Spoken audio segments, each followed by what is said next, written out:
चुनाव का दूसरा और आखिरी चरण नजदीक आ चुका है, जिसमें 13 लोकसभा सीटों पर मतदान होना है। दूसरे चरण में सभी पार्टियां अपनी जीत सुनिश्चित करने के लिए पूरी ताकत झोंक रही हैं। इससे न केवल सियासी बल्कि सट्टा बाजार भी खूब गर्म हो रखा है। लोकसभा चुनाव शुरू होते ही फलौदी सट्टा बाजार काफी एक्टिव हो जाता है, ये सभी को पता है। और फलौदी सट्टा बाजार में चुनाव के टाइम उम्मीदवारों की जीत को लेकर सट्टा भी लगाया जाता है। वहीं उम्मीदवारों पर लगे सट्टे से उनकी जीत और हार के संकेत मिलते हैं। ऐसे में जालौर सिरोही लोकसभा सीट को लेकर भी सट्टा बाजार गर्म है, क्योंकि इस सीट पर बीजेपी और कांग्रेस के बीच कड़ी टक्कर देखी जा रही है।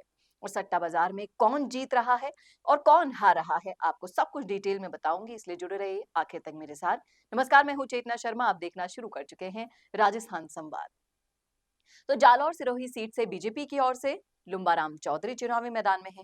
वहीं कांग्रेस की ओर से पूर्व सीएम अशोक गहलोत के बेटे वैभव गहलोत अपनी किस्मत आजमा रहे हैं। राजनीतिक जानकारों की माने तो लुम्बाराम और वैभव गहलोत के बीच टक्कर है। वैभव गहलोत का पूरा परिवार कैंपेन कर रहा है, जबकि लुम्बाराम चौधरी एक स्थानीय नेता है। ऐसे में सीट पर चुनाव दिलचस्प हो गया है, जबकि यही वजह है कि सट्टा बाजार भी इस सीट को लेकर काफी एक्टिव है। जालौर सिरोही सीट पर लुम्बाराम चौधरी और वैभव गहलोत के बीच चुनावी मैदान में टक्कर दिख रही है, तो वहीं फलौदी सट्टा बाजार में दोनों के बीच भयानक टक्कर देखी जा रही है। बताया गया कि बीजेपी उम्मीदवार लुम्बाराम चौधरी का भाव 80 पैसे है, तो वहीं कांग्रेस प्रत्याशी वैभव गहलोत का भाव 120 पैसे तक है। यानी दोनों के भाव के बीच का अंतर काफी कम है। हालांकि लुम्बाराम चौधरी थोड़े अंतर से आगे दिख रहे हैं, तो वैभव गहलोत भी कुछ अंतर से पीछे हैं।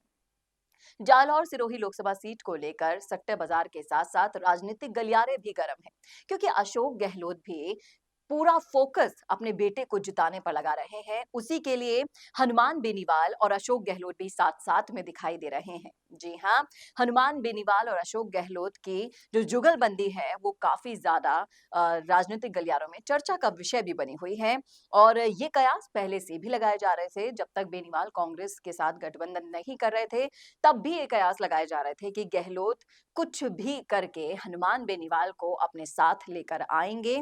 और ये संभव भी हो गया, और बेनीवाल और कांग्रेस के बीच में जो गठबंधन हुआ है उसकी बड़ी वजह अशोक गहलोत भी रहे हैं, क्योंकि ये कयास पहले भी लगाए गए थे कि वो अपने बेटे को जिताने के लिए बेनीवाल को लाने की पूरी कोशिश कर रहे हैं। जबकि कांग्रेस के ही दूसरे धड़े में, जिसमें सचिन पायलट भी शामिल है, डोटासरा भी शामिल है, हेमाराम चौधरी भी शामिल है, इनमें से कोई नहीं चाहता था कि बेनीवाल के साथ गठबंधन हो। हम आपको पहले भी एक वीडियो में बता चुके हैं कि बेनीवाल के प्रचार प्रसार के लिए भी कोई भी बड़ा नेता कांग्रेस का नहीं गया था, नागौर।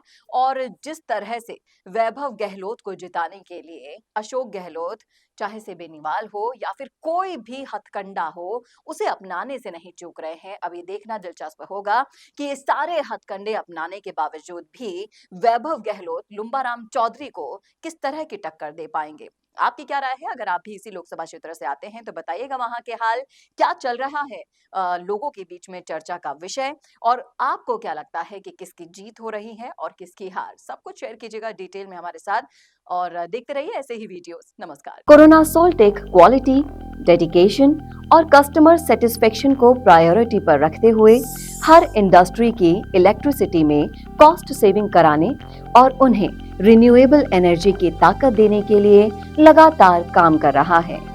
क्योंकि कोरोना सोल्टेक में हमारा मानना है कि देश के रिसोर्सेज को सस्टेनेबल बनाने के लिए जरूरी है कि हम सबका उसमें बड़ा कंट्रीब्यूशन हो।